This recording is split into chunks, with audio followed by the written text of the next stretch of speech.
ఆదికాండము 22వ అధ్యాయము. ఆ సంగతులు జరిగిన తరువాత దేవుడు అబ్రాహామును పరిశోధించెను. ఎట్లనగా ఆయన అబ్రాహామా అని పిలవగా అతడు చిత్తము ప్రభువా అనెను. అప్పుడాయన, నీకు ఒక్కడైయున్న నీ కుమారుని అనగా నీవు ప్రేమించు ఇస్సాకును తీసుకొని మోరియా దేశమునకు వెళ్లి అక్కడ నేను నీతో చెప్పబోవు పర్వతములలో ఒకదాని మీద దహనబలిగా అతని నర్పించుమని చెప్పెను. తెల్లవారినప్పుడు అబ్రాహాము లేచి తన గాడిదకు గంత కట్టి తన పనివారిలో ఇద్దరిని తన కుమారుడగు ఇస్సాకును వెంటబెట్టుకొని దహనబలి కొరకు కట్టెలు చీల్చి లేచి దేవుడు తనతో చెప్పిన చోటికి వెళ్ళెను. మూడవ నాడు అబ్రాహాము కన్నులెత్తి దూరము నుండి ఆ చోటు చూచి తన పనివారితో, మీరు గాడిదతో ఇక్కడనే ఉండుడి, నేనును ఈ చిన్నవాడును అక్కడికి వెళ్లి దేవునికి మ్రొక్కి మరలా మీ యొద్దకు వచ్చేదమని చెప్పి దహనబలికి కట్టెలు తీసుకొని తన కుమారుడగు ఇస్సాకు మీద పెట్టి తన చేతితో నిప్పును కత్తిని తీసుకొని పోయెను. వారిద్దరూ కూడి వెళ్ళుచుండగా ఇస్సాకు తన తండ్రి అయిన అబ్రాహాముతో, నా తండ్రి అని పిలచెను. అందుకతడు, ఏమి నా కుమారుడా అనెను. అప్పుడతడు, నిప్పును కట్టెలను ఉన్నవి గాని దహనబలికి గొర్రెపిల్ల ఏది అని అడుగగా అబ్రాహాము, నా కుమారుడా, దేవుడే దహనబలికి గొర్రెపిల్లను చూచుకొనునని చెప్పెను. అలాగు వారిద్దరూ కూడి వెళ్లి దేవుడు అతనితో చెప్పిన చోటికి వచ్చినప్పుడు అబ్రాహాము అక్కడ బలిపీఠము కట్టి కట్టెలు చక్కగా పేర్చి తన కుమారుడగు ఇస్సాకును బంధించి ఆ పీఠము పైనున్న కట్టెల మీద ఉంచెను. అప్పుడు అబ్రాహాము తన కుమారుని వధించుటకు తన చెయ్యి చాపి కత్తి పట్టుకొనగా యెహోవా దూత పరలోకము నుండి అబ్రాహామా అబ్రాహామా అని అతని పిలిచెను. అందుకతడు, చిత్తము ప్రభువా అనెను. అప్పుడు ఆయన, ఆ చిన్నవాని మీద చెయ్యి వేయకుము, అతనినేమియూ చేయకుము, నీకు ఒక్కడైయున్న నీ కుమారుని నాకియ్య వెనుతీయలేదు గనుక నీవు దేవునికి భయపడువాడవని ఇందువలన నాకు కనబడుచున్నదనెను. అప్పుడు అబ్రాహాము కన్నులెత్తి చూడగా పొదలో కొమ్ములు తగులుకొనియున్న ఒక పొట్టేలు వెనుక తట్టున కనబడెను. అబ్రాహాము వెళ్లి ఆ పొట్టేలును పట్టుకొని తన కుమారునికి మారుగా పెట్టి దహనబలిగా అర్పించెను. అబ్రాహాము ఆ చోటికి యెహోవా ఈరే అను పేరు పెట్టెను. అందుచేత యెహోవా పర్వతం మీద చూచుకొనును అని నేటి వరకు చెప్పబడును. యెహోవా దూత రెండవ మారు పరలోకము నుండి అబ్రాహామును పిలిచి ఇట్లనెను, నీకు ఒక్కడే అయ్యున్న నీ కుమారుని ఈయ వెనుక తీయక ఈ కార్యము చేసినందున నేను నిన్ను ఆశీర్వదించి ఆకాశ నక్షత్రముల వలెను సముద్ర తీరమందలి ఇసుక వలెను నీ సంతానమును నిశ్చయముగా విస్తరింపచేసెదను. నీ సంతతి వారు తమ శత్రువుల గవిని స్వాధీనపరచుకొందురు. మరియు నీవు నా మాట వినినందున భూలోకములోని జనములన్నీయు నీ సంతానము వలన ఆశీర్వదించబడును. నా తోడని ప్రమాణము చేసి ఉన్నానని యెహోవా సెలవిచ్చెను. తరువాత అబ్రాహాము తన పనివారి యొద్దకు తిరిగి రాగా వారు లేచి అందరును కలిసి బెయేర్షెబాకు వెళ్ళిరి. అబ్రాహాము బెయేర్షెబాలో నివసించెను. ఆ సంగతులు జరిగిన తరువాత అబ్రాహామునకు తెలుపబడినదేమనగా, మిల్కా అను ఆమెయు నీ సహోదరుడగు నాహోరునకు పిల్లలను కనెను. వారెవరెవరనగా అతని జ్యేష్ఠ కుమారుడైన ఊజు, ఇతని తమ్ముడైన బూజు, అరాము తండ్రి అయిన కెమూయేలు, కెసెదు, హజో, పిల్దాషు, ఇద్లాపు, బెతూయేలు. బెతూయేలు రిబ్కాను కనెను. ఆ 8 మందిని మిల్కా అబ్రాహాము సహోదరుడగు నాహోరునకు కనెను. మరియు రయూమా అను అతని ఉపపత్నియు తెబహును, గహమును, తహషును, మయకాను కనెను. ఆదికాండము 23వ అధ్యాయము. శారా జీవించిన కాలము అనగా శారా బ్రతికిన ఏండ్లు 127. శారా కనాను దేశమందలి హెబ్రోనను కిర్యతర్బాలో మృతి పొందెను. అప్పుడు అబ్రాహాము శారా నిమిత్తము అంగలార్చుటకును ఆమెను గూర్చి ఏడ్చుటకును వచ్చెను. తరువాత అబ్రాహాము మృతి పొందిన తన భార్య ఎదుట నుండి లేచి హేతుకుమారులను చూచి మీ మధ్య నేను పరదేశినిగాను పరవాసినిగాను ఉన్నాను. మృతి పొందిన నా భార్య నా కన్నుల ఎదుట ఉండకుండా ఆమెను పాతిపెట్టుటకు మీ తావున నాకొక శ్మశాన భూమిని స్వాస్థ్యముగా ఇయ్యుడని అడగగా, హేతుకుమారులు, అయ్యా, మా మాట వినుము, నీవు మా మధ్యను మహారాజువై ఉన్నావు. మా శ్మశాన భూములలో అతి శ్రేష్టమైన దానియందు మృతి పొందిన నీ భార్యను పాతిపెట్టుము. నీవు మృతి పొందిన నీ భార్యను పాతిపెట్టునట్లు మాలో తన శ్మశాన భూమి ఈయనొల్లనివాడు ఎవడనూ లేడని అబ్రహాముకుత్తరమిచ్చిరి. అప్పుడు అబ్రహాము లేచి ఆ దేశపు ప్రజలైన హేతుకుమారులకు సాగిలపడి, మృతి పొందిన నా భార్యను నా ఎదుట ఉండకుండా నేను పాతిపెట్టుట మీకిష్టమైతే నా మాట వినుడి. సోహరు కుమారుడైన ఎఫ్రోను తన పొలము చివరను తనకు కలిగిన మక్పేలా గుహను నాకిచ్చున్నట్లు నా పక్షముగా అతనితో మనవి చేయుడి. మీ మధ్యను శ్మశాన భూమిగా నుండుటకు నిండు వెలకు అతడు దానిని నాకు స్వాస్థ్యంగా ఇయ్యవలనని వారితో చెప్పెను. అప్పుడు ఎఫ్రోను హేతుకుమారుల మధ్యను కూర్చుండియుండెను. హిత్తీయుడైన ఎఫ్రోను తన ఊరి గవిని ప్రవేశించు వారందరి ఎదుట హేతుకుమారులకు వినబడినట్లు అబ్రహాముతో చెప్పిన ప్రత్యుత్తరమేమనగా, అయ్యా, అట్లు కాదు, నా మనవిని ఆలకించుము. ఆ పొలమును నీకిచ్చుచున్నాను, దానిలోనున్న గుహను నీకిచ్చుచున్నాను, నా ప్రజల ఎదుట అది నీకిచ్చుచున్నాను. మృతి పొందిన నీ భార్యను పాతిపెట్టుమనెను. అప్పుడు అబ్రహాము ఆ దేశపు ప్రజల ఎదుట సాగిలపడి, సరే కాని నా మనవి ఆలకించుము. ఆ పొలమునకు వెల ఇచ్చెదను. అది నా యొద్ద పుచ్చుకొనిన ఎడల మృతి పొందిన నా భార్యను పాతిపెట్టెదనని ఆ దేశ ప్రజలకు వినబడినట్లు ఎఫ్రోనుతో చెప్పెను. అందుకు ఎఫ్రోను, అయ్యా, నా మాట వినుము. ఆ భూమి 400 తులముల వెండి చేయును. నాకు నీకు అది ఎంత? మృతి పొందిన నీ భార్యను పాతిపెట్టుమని అబ్రహామునకు ఉత్తరమిచ్చెను. అబ్రహాము ఎఫ్రోను మాట వినెను. కాబట్టి హేతుకుమారులకు వినబడినట్లు ఎఫ్రోను చెప్పిన వెల, అనగా వర్తకులలో చెల్లు 400 తులముల వెండి అబ్రహాము తూచి అతనికిచ్చెను. అలాగున మమ్రే ఎదుటనున్న మక్పేలా ఎందలి ఎఫ్రోను పొలము, అనగా ఆ పొలమును దాని అందలి గృహయు దాని పొలిమేర అంతటిలోనున్న ఆ పొలము చెట్లన్నీయు అతని ఊరి గవిని ప్రవేశించు వారందరిలో హేతుకుమారుల ఎదుట అబ్రహామునకు స్వాస్థ్యముగా స్థిరపరచబడెను. ఆ తరువాత అబ్రహాము కనాను దేశంలో హెబ్రోనును మమ్రే ఎదుటనున్న మక్పేలా పొలము గుహలో తన భార్య అయిన శారాను పాతిపెట్టెను. ఆ పొలమును దానిలోనున్న గుహయు హేతుకుమారుల వలన శ్మశానము కొరకు అబ్రహామునకు స్వాస్థ్యముగా స్థిరపరచబడెను. ఆదికాండము 24వ అధ్యాయము. అబ్రహాము బహుకాలము గడిచిన వృద్ధుడై ఉండెను. అన్ని విషయములలోనూ యెహోవా అబ్రహామును ఆశీర్వదించెను.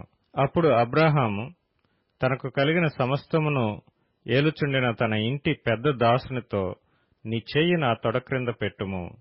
నేను ఎవరి మధ్య కాపురమున్నానో ఆ కనానీయుల కుమార్తెలలో ఒకదానిని నా కుమారునికి పెండ్లి చేయక నా స్వదేశమందున నా బంధువుల యొద్దకు వెళ్లి ఇస్సాకను నా కుమారునికి భార్యను తెచ్చునట్లు ఆకాశము యొక్క దేవుడును భూమి యొక్క దేవుడునైన యెహోవా తోడని నీ చేత ప్రమాణము చేయించదనెను.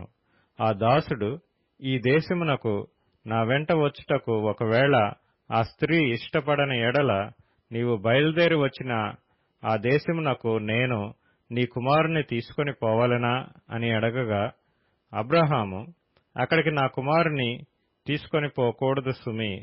నా తండ్రి ఇంట నుండియు నేను పుట్టిన దేశము నుండియు నన్ను తెచ్చి నాతో మాట్లాడి నీ సంతానమునకు ఈ దేశము నిచ్చెదనని ప్రమాణం చేసి నాతో చెప్పిన పరలోకపు దేవుడగు యెహోవా తన దూతను నీకు ముందుగా పంపును. అక్కడి నుండి నీవు నా కుమారునికి భార్యను తీసుకుని వచ్చెదవు.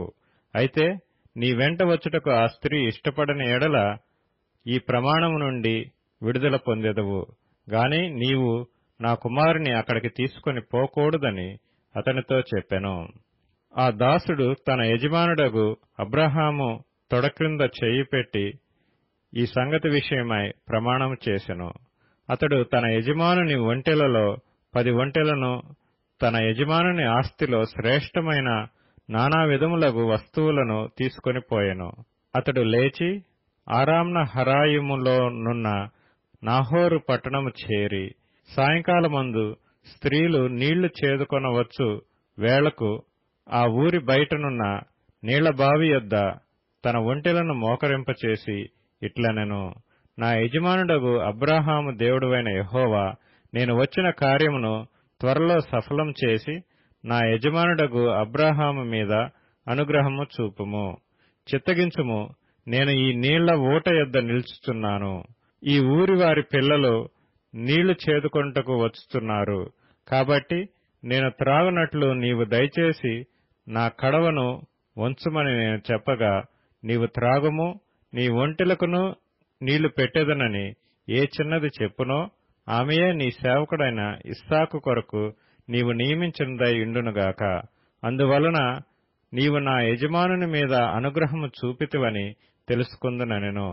అతడు మాట్లాడుట చాలింపక ముందే అబ్రాహాము సహోదరుడైన నాహోరు భార్యయగు మిల్కా కుమారుడైన బెతూయేలుకు పుట్టిన రిబ్కా కడవ భుజం మీద పెట్టుకొని వచ్చెను. ఆ చిన్నది మిక్కిలి చక్కనది. ఆమె కన్యక, ఏ పురుషుడునూ ఆమెను కూడలేదు. ఆమె ఆ బావిలోనికి దిగిపోయి కడవను నీళ్లతో నింపుకొని ఎక్కి రాగా, ఆ సేవకుడు ఆమెను ఎదుర్కొంటకు పరిగెత్తి, నీ కడవలో నీళ్లు కొంచెము దయచేసి నన్ను త్రాగనిమ్మని అడిగెను. అందుకామె, అయ్యా త్రాగుమని చెప్పి త్వరగా తన కడవను చేతిమీదకి దించుకుని అతనికి దాహమిచ్చెను. మరియు ఆమె అతనికి దాహమిచ్చిన తరువాత, నీ ఒంటెలు త్రాగుమట్టుకు వాటికిని నీళ్లు చేదిపోయేదునని చెప్పి త్వరగా గాడిలో తన కడవ కుమ్మరించి తిరిగి చేదుటకు ఆ బావికి పరిగెత్తుకొని పోయి అతని ఒంటెలన్నిటికీ నీళ్లు చేదిపోసెను. ఆ మనుష్యుడు ఆమెను తేరిచూచి తన ప్రయాణమును యెహోవా సఫలం చేసినో లేదో తెలుసుకొనవలెనని ఊరకుండెను. ఒంటెలు త్రాగుట అయిన తరువాత ఆ మనుష్యుడు అరతులము ఎత్తుగల బంగారపు ముక్కు కమ్మిని, ఆమె చేతులకు 10 తులములు ఎత్తుగల 2 బంగారు కడియములను తీసి, నీవు ఎవరి కుమార్తెవు? దయచేసి నాతో చెప్పుము. నీ తండ్రి ఇంట మేము ఈ రాత్రి బస చేయుటకు స్థలమున్నదా అని అడిగెను. అందుకామె, నేను నాహోరుకు మిల్కా కనిన కుమారుడగు బెతూయేలు కుమార్తెనెను. మరియు ఆమె, మా యొద్ద చాలా గడ్డియు మేతయు రాత్రి బస చేయుటకు స్థలమును ఉన్నవనగా, ఆ మనుష్యుడు తన తల వంచి యెహోవాకు మ్రొక్కి, అబ్రహామును నా యజమానుని దేవుడువైన యెహోవా స్తుతింపబడునుగాక. ఆయన నా యజమానునికి తన కృపను తన సత్యమును చూపుట మానలేదు. నేను త్రోవలో నుండగానే యెహోవా నా యజమానుని బంధువుల ఇంటికి నన్ను నడిపించినెను. అంతటా ఆ చిన్నది పరిగెత్తుకుని పోయి ఈ మాటలు తన తల్లి ఇంటి వారికి తెలిపెను. రిబ్కాకు లాబానను ఒక సహోదరుడుండెను. అప్పుడు లాబాను ఆ బావి దగ్గర వెలుపటనున్న ఆ మనుషుని యొద్దకు పరిగెత్తుకొని పోయెను.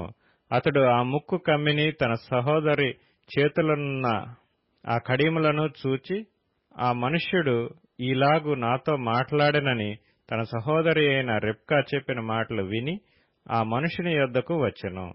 అతడు ఆ బావి యొద్ద ఒంటెల దగ్గర నిలిచి ఉండగా, లాబాను, యెహోవా వలన ఆశీర్వదింపబడినవాడా, లోపలికి రమ్ము, నీవు బయట నిలవనేలా? ఇల్లును ఒంటెలకు స్థలమును నేను సిద్ధం చేయించుతునెను. ఆ మనుష్యుడు ఇంటికి వచ్చినప్పుడు లాబాను ఒంటెల గంతలు విప్పి కాళ్లు కడుక్కొంటకు అతనికిని అతనితో కూడనున్న వారికిని నీళ్లు ఇచ్చి అతనికి భోజనం పెట్టించును గాని, అతడు నేను వచ్చిన పని చెప్పక మునుపు భోజనం చేయననగా లాబాను చెప్పుమనెను. అంతటా అతడిట్లనెను, నేను అబ్రహాము దాసుడను, యెహోవా నా యజమానుని బహుగా ఆశీర్వదించును గనుక అతడు గొప్పవాడాయను. అతనికి గొర్రెలను గొడ్లను వెండి బంగారములను దాసదాసీ జనమును ఒంటెలను గాడిదలను దయచేసెను. నా యజమానుని భార్య అయిన శారా వృద్ధాప్యములో నా యజమానునికి కుమారుని కనెను. నా యజమానుడు తనకు కలిగినది యావత్తును అతనికిచ్చియున్నాడు. మరియు నా యజమానుడు నాతో, నేను ఎవరి దేశమందు నివసించుచున్నానో ఆ కనానీయుల పిల్లలలో ఒక పిల్లను నా కుమారునికి పెండ్లి చేయవద్దు. అయితే నా తండ్రి ఇంటికిని నా వంశస్థుల యొద్దకును వెళ్లి నా కుమారునికి పెండ్లి చేయుటకు ఒక పిల్లను తీసుకుని రావాలనని నా చేత ప్రమాణము చేయించెను. అప్పుడు నేను నా యజమానునితో, ఆ స్త్రీ నా వెంట రాదేమో అని చెప్పినందుకు అతడు, ఎవని సన్నిధిలో నేను జీవించుచున్నానో ఆ యెహోవా నీతో కూడా తన దూతను పంపి నీ ప్రయాణము సఫలం చేయును గనుక నీవు నా వంశస్థులలో నా తండ్రి ఇంటి నుండి నా కుమారునికి భార్యను తీసుకొని వచ్చెదవు. నీవు నా వంశస్థుల యొద్దకు వెళ్ళితివా, ఈ ప్రమాణం విషయంలో ఇక నీకు బాధ్యత ఉండదు. వారు ఆమెను ఇయ్యని ఎడల కూడా ఈ ప్రమాణం విషయంలో నీకు బాధ్యత ఉండదని చెప్పెను. నేను నేడు ఆ బావి యొద్దకు వచ్చి అబ్రాహామును, నా యజమానుని దేవుడవైన యెహోవా నా ప్రయాణమును నీవు సఫలం చేసిన ఎడల నేను ఈ నీళ్ల బావి యొద్ద నిలిచియుండగా నీళ్లు చేదుకొంటకు వచ్చిన చిన్నదానితో నీవు దయచేసి నీ కడవలో నీళ్లు కొంచెం నన్ను త్రాగనిమ్మని చెప్పునప్పుడు నీవు త్రాగుము, నీ ఒంటెలకును చేదిపోయేదనని ఎవతి చెప్పునో ఆమెయే నా యజమానుని కుమారునికి యెహోవా నియమించిన పిల్లయ్యుండునుగాకని మనవి చేసుకుంటుని. నేను నా హృదయంలో అట్లు అనుకొనుట చాలింపక ముందే రెబ్కా భుజము మీద తన కడవను పెట్టుకుని వచ్చి ఆ బావిలోనికి దిగిపోయి నీళ్లను చేదుకొని వచ్చెను. అప్పుడు నాకు దాహమిమ్మని నేనామెను అడగగా ఆమె త్వరగా తన కడవను దించి, త్రాగుము, నీ ఒంటెలకును నీళ్లు పెట్టెదనని చెప్పెను. గనుక నేను త్రాగితిని. ఆమె ఒంటెలకును నీళ్లు పెట్టెను. అప్పుడు నేను, నీవు ఎవరి కుమార్తెవని అడిగినందుకు ఆమె, మిల్కా నాహోరునకు కనిన కుమారుడగు బెతూయేలు కుమార్తెనని చెప్పినప్పుడు నేనామె ముక్కుకు కమ్మీయును ఆమె చేతులకు కడియములను పెట్టి నా తల వంచి యెహోవాకు మ్రొక్కి, అబ్రాహామును నా యజమానుని దేవుడైన యెహోవాను స్తోత్రము చేసితిని. ఎలయనగా ఆయన నా యజమానుని యొక్క సహోదరుని కుమార్తెను అతని కుమారునికి తీసుకొనున్నట్లు సరియైన మార్గమందు నన్ను నడిపించెను. కాబట్టి నా యజమానుని ఎడల మీరు దయను నమ్మకమును కనుపర్చిన ఎడల అది అయినను నాకు తెలియచెప్పుడి, లేని ఎడల అది అయినను తెలియచెప్పుడి. అప్పుడు నేనెటుపోవాలనో అటు పోయేదనగా లాబానును బెతూయేలును, ఇది యెహోవా వలన కలిగిన కార్యము, మేమైతే అవునని గాని కాదని గాని చెప్పజాలము. ఇదిగో రెబ్కా నీ ఎదుటనున్నది, ఆమెను తీసుకొని పొమ్ము. యెహోవా సెలవిచ్చిన ప్రకారము ఈమె నీ యజమానుని కుమారునికి భార్య అగునుగాకని ఉత్తరమిచ్చిరి. అబ్రాహాము సేవకుడు వారి మాటలు విని యెహోవాకు సాష్టాంగ నమస్కారం చేసెను. తరువాత ఆ సేవకుడు వెండి నగలను బంగారు నగలను వస్త్రములను తీసి రెబ్కాకు ఇచ్చెను. మరియు అతడు ఆమె సహోదరునికిని తల్లికిని విలువగల వస్తువులు ఇచ్చెను. అతడును అతనితో కూడా నున్న మనుష్యులను అన్నపానములు పుచ్చుకొని అక్కడ ఆ రాత్రి అంతయు నుండిరి.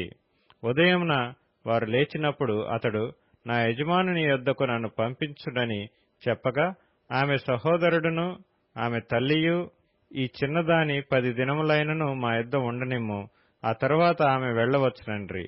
అప్పుడతడు, యెహోవా నా ప్రయాణమును సఫలం చేసిన గనుక నాకు తడవు కానీయక నన్ను పంపించుడి, నా యజమానుని యొద్దకు వెళ్లెదనని చెప్పినప్పుడు వారు ఆ చిన్నదానిని పిలిచి ఆమె ఏమనునో తెలుసుకుందామని చెప్పుకొని రెబ్కాను పిలిచి, ఈ మనుషునితో కూడా వెళ్ళెదవా అని ఆమెనడిగినప్పుడు వెళ్ళెదనెను. కాబట్టి వారు తమ సహోదరి అయిన రెబ్కాను, ఆమె దాదిని, అబ్రాహాము సేవకుని, అతనితో వచ్చిన మనుషులను సాగనంపినప్పుడు వారు రెబ్కాతో, మా సహోదరి, నీవు వేలకు తల్లివగుదువుగాక, నీ సంతతి వారు తమ పగవారి గవినిని స్వాధీనపరుచుకొందురుగాక అని ఆమెను దీవింపగా రెబ్కాయు ఆమె పనికత్తెలను లేచి ఒంటెలనెక్కి ఆ మనుషుని వెంబడి వెళ్ళిరి. అట్లు ఆ సేవకుడు రెబ్కాను తోడుకొని పోయెను. ఇస్సాకు బెయేర్ లహోయి రోయి మార్గమున వచ్చి దక్షిణ దేశమందు కాపురముండెను. సాయంకాలమున ఇస్సాకు పొలములో ధ్యానింప బయలువెళ్లి కన్నులెత్తి చూచినప్పుడు ఒంటెలు వచ్చుచుండెను.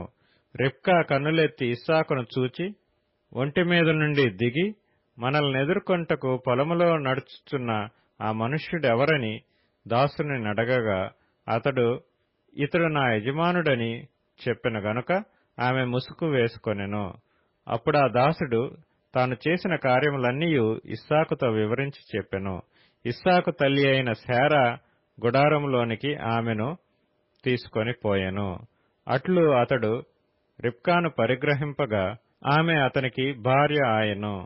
అతడు ఆమెను ప్రేమించెను. అప్పుడు ఇస్సాకు తన తల్లి విషయమై దుఃఖ నివారణ పొందెను. కీర్తనల గ్రంథములో నుండి 6వ కీర్తన. యెహోవా, నీ కోపము చేత నన్ను గద్దింపకుము, నీ ఉగ్రతతో నన్ను శిక్షింపకుము. యెహోవా, నేను కృషించియున్నాను, నన్ను కరుణించుము. యెహోవా, నా ఎముకలు అదరుచున్నవి, నన్ను బాగుచేయుము. నా ప్రాణము బాగుగా అదరుచున్నది. యెహోవా, నీవు ఎంతవరకు కరుణింపకయుందువో, యెహోవా, తిరిగి రమ్ము, నన్ను విడిపింపుము. నీ కృపను బట్టి నన్ను రక్షించుము. మరణమైన వారికి నిన్ను గూర్చిన జ్ఞాపకము లేదు. పాతాళములో ఎవరు నీకు కృతజ్ఞతాస్తుతులు చెల్లించుదురు? నేను మూలుగుచు అలసియున్నాను. ప్రతి రాత్రియు కన్నీరు విడుచుచు నా పరుపు తేలచేయుచున్నాను. నా కన్నీళ్ల చేత నా పడక కొట్టుకొని పోవుచున్నది. విచారము చేత నా కన్నులు గుంటలు పడుచున్నవి. నాకు బాధ కలిగించు వారి చేత అవి చివికియున్నవి. యెహోవా నా రోదన ధ్వని వినియున్నాడు. పాపము చేయు వారలారా, మీరందరూ నా యుద్ధ నుండి తొలగిపోవుడి. యెహోవా నా విన్నపము ఆలకించియున్నాడు. యెహోవా నా ప్రార్థనను అంగీకరించును. నా శత్రువులందరూ సిగ్గుపడి బహుగా అదరుచున్నారు. వారు ఆకస్మికముగా సిగ్గుపడి వెనుకకు వెలుదురు. మత్తయి సువార్త 8వ అధ్యాయం. ఆయన ఆ కొండ మీద నుండి దిగి వచ్చినప్పుడు బహుజన సమూహములు ఆయనను వెంబడించెను. ఇదిగో, కుష్ఠిరోగి వచ్చి ఆయనకు మ్రొక్కి, ప్రభువా, నీకిష్టమైతే నన్ను శుద్ధునిగా చేయగలవన్నెను. అందుకాయన చెయ్య చాపి వాని ముట్టి, నాకిష్టమే, నీవు శుద్ధుడవు కమ్మని చెప్పగా తక్షణమే వాని కుష్ఠిరోగము శుద్ధి ఆయను. అప్పుడు యేసు ఎవరితోనూ ఏమీ చెప్పకొసుమి, కాని నీవు వెళ్లి వారికి సాక్షార్థమై నీ దేహమును యాజకునికి కనబరుచుకుని మోషే నియమించిన కానుక సమర్పించమని వానితో చెప్పెను. ఆయన కపెర్నహూములో ప్రవేశించినప్పుడు ఒక శతాధిపతి ఆయన యొద్దకు వచ్చి, ప్రభువా, నా దాసుడు పక్షవాయువుతో మిగులు బాధపడుచు ఇంటిలో పడియున్నాడని చెప్పి ఆయనను వేడుకొనెను. యేసు, నేను వచ్చి వాని స్వస్థపరిచెదనని అతనితో చెప్పగా, ఆ శతాధిపతి, ప్రభువా, నీవు నా ఇంటిలోనికి వచ్చుటకు నేను పాత్రుడను కాను. నీవు మాట మాత్రము సెలవిమ్ము, అప్పుడు నా దాసుడు స్వస్థపరచబడును. నేను కూడా అధికారమునకు లోబడిన వాడను. నా చేతి క్రింద సైనికులున్నారు. నేను ఒకని పొమ్మంటే పోవును, ఒకని రమ్మంటే వచ్చును. నా దాసుని ఈ పని చేయమంటే చేయును అని ఉత్తరమిచ్చెను. యేసు ఈ మాట విని ఆశ్చర్యపడి వెంట వచ్చుచున్న వారిని చూచి, ఇజ్రాయేలులో నెవనికైనను నేనింత విశ్వాసమున్నట్టు చూడలేదని నిశ్చయముగా మీతో చెప్పుచున్నాను. అనేకులు తూర్పు నుండియు పడమట నుండియు వచ్చి అబ్రహాముతో కూడను, ఇస్సాకుతో కూడను, యాకోబుతో కూడను పరలోక రాజ్యమందు కూర్చుందురుగాని రాజ్య సంబంధులు వెలపటి చీకటిలోనికి త్రోయబడుదురు. అక్కడ ఏడ్పును పండ్లు కొరుకుటయు నుండునని మీతో చెప్పుచున్నాననెను. అంతట యేసు, ఇక వెళ్ళుము, నీవు విశ్వసించిన ప్రకారము నీకు అవునుగాకని శతాధిపతితో చెప్పెను. ఆ గడియలోనే అతని దాసుడు స్వస్థత నొందెను. తర్వాత యేసు పేతురింటిలో ప్రవేశించి జ్వరముతో పడియున్న అతని అత్తను చూచి ఆమె చేయముట్టగా జ్వరమామెను విడిచెను. అంతటా ఆమె లేచి ఆయనకు ఉపచారము చేయసాగెను. సాయంకాలమైనప్పుడు జనులు దయ్యములు పట్టిన అనేకులను ఆయన యొద్దకు తీసుకుని వచ్చిరి. ఆయన మాట వలన దయ్యములను వెళ్లగొట్టి రోగులనెల్లను స్వస్థపరిచెను. అందువలన ఆయనే మన బలహీనతలను వహించుకుని మన రోగములను భరించెనని ప్రవక్త అయిన యెషయా ద్వారా చెప్పబడినది నెరవేరెను. యేసు తన యొద్దనున్న జనసమూహమును చూచి అద్దరికి వెళ్లవలెనని ఆజ్ఞాపించెను. అంతట ఒక శాస్త్రి వచ్చి, బోధకుడా, నీవెక్కడికి వెళ్ళినను నీ వెంట వచ్చేదనని ఆయనతో చెప్పెను. అందుకు యేసు, నక్కలకు బొరియలను ఆకాశ పక్షులకు నివాసములను కలవుగాని మనుష్య కుమారునికి తలవాల్చుకొనుటకైనను స్థలము లేదని అతనితో చెప్పెను. శిష్యులలో మరియొకడు, ప్రభువా, నేను మొదట వెళ్లి నా తండ్రిని పాతిపెట్టుటకు నాకు సెలవిమ్మని ఆయనను అడుగగా, యేసు అతని చూచి, నన్ను వెంబడించుము, మృతులు తమ మృతులను పాతిపెట్టుకొననిమ్మని చెప్పెను. ఆయన దోణ ఎక్కినప్పుడు ఆయన శిష్యులు ఆయన వెంట వెళ్ళిరి. అంతటా సముద్రము మీద తుఫాను లేచినందున ఆ దోణె అలల చేత కప్పబడెను.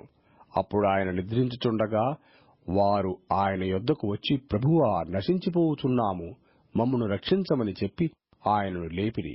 అందుకాయన, అల్ప విశ్వాసులారా, ఎందుకు భయపడుతున్నారని వారితో చెప్పి లేచి గాలిని సముద్రమును గద్దింపగా మిక్కిలి నెమ్మళమాయెను. ఆ మనుష్యులు ఆశ్చర్యపడి, ఈయన ఎట్టివాడో, ఈయనకు గాలియు సముద్రమును లోబడుచున్నవని చెప్పుకొనిరి. ఆయన అద్దరినున్న గదరేనీయుల దేశము చేరగా దెయ్యములు పట్టిన 2 మనుష్యులు సమాధులలో నుండి బయలుదేరి ఆయనకు ఎదురుగా వచ్చిరి. వారు మిగుల ఉగ్రులైనందున ఎవడనూ ఆ మార్గమును వెళ్లలేకపోయెను. వారు, ఇదిగో దేవుని కుమారుడా, నీతో మాకేమి, కాలము రాకమునుపే మమ్మను బాధించుటకు ఇక్కడికి వచ్చిదివా అని కేకలు వేసిరి. వారికి దూరమున గొప్ప పందుల మంద మేయుచుండగా ఆ దెయ్యములు, నీవు మమ్మను వెళ్లగొట్టిన ఎడల ఆ పందుల మందలోనికి పోనిమ్మని ఆయనను వేడుకొనెను. ఆయన వాటిని పమ్మనగా అవి ఆ మనుష్యులను వదిలిపెట్టి ఆ పందులలోనికి పోయెను. ఇదిగో, ఆ మందంతయు ప్రపాతము నుండి సముద్రములోనికి వడిగా పరిగెత్తుకుని పోయి నీళ్లలో పడి చచ్చెను. వాటిని మేపుచున్నవారు పారిపోయి పట్టణములోకి వెళ్లి జరిగిన కార్యములన్నీయూ దయ్యములు పట్టిన వారి సంగతియూ తెలిపిరి. ఇదిగో, ఆ పట్టణస్థులందరూ యేసుని ఎదుర్కొనవచ్చి ఆయనను చూచి తమ ప్రాంతములను విడిచిపొమ్మని ఆయనను వేడుకొనిరి.